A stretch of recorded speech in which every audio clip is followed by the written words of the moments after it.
Mga nakalaylay na kable sa San Fabian, Pangasinan inirereklamo ng mga motorista. Tutukan sa report.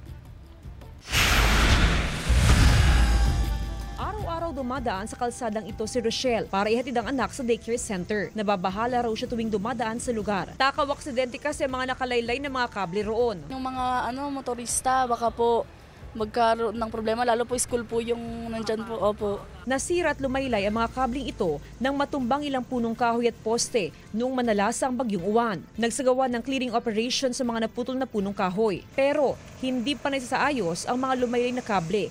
2 linggo nang nakararaan. Para iwas aksidente ay sinabitan na lamang ng mga puting sako at maging ng mga plastic soda bottles sa ang mga lumaylaya na kable dito sa may San Fabian, Pangasinan. Pero ayon sa mga residente, hindi ito sapat. Dapat daw ay maisaayos na ang mga lumaylaya na kable.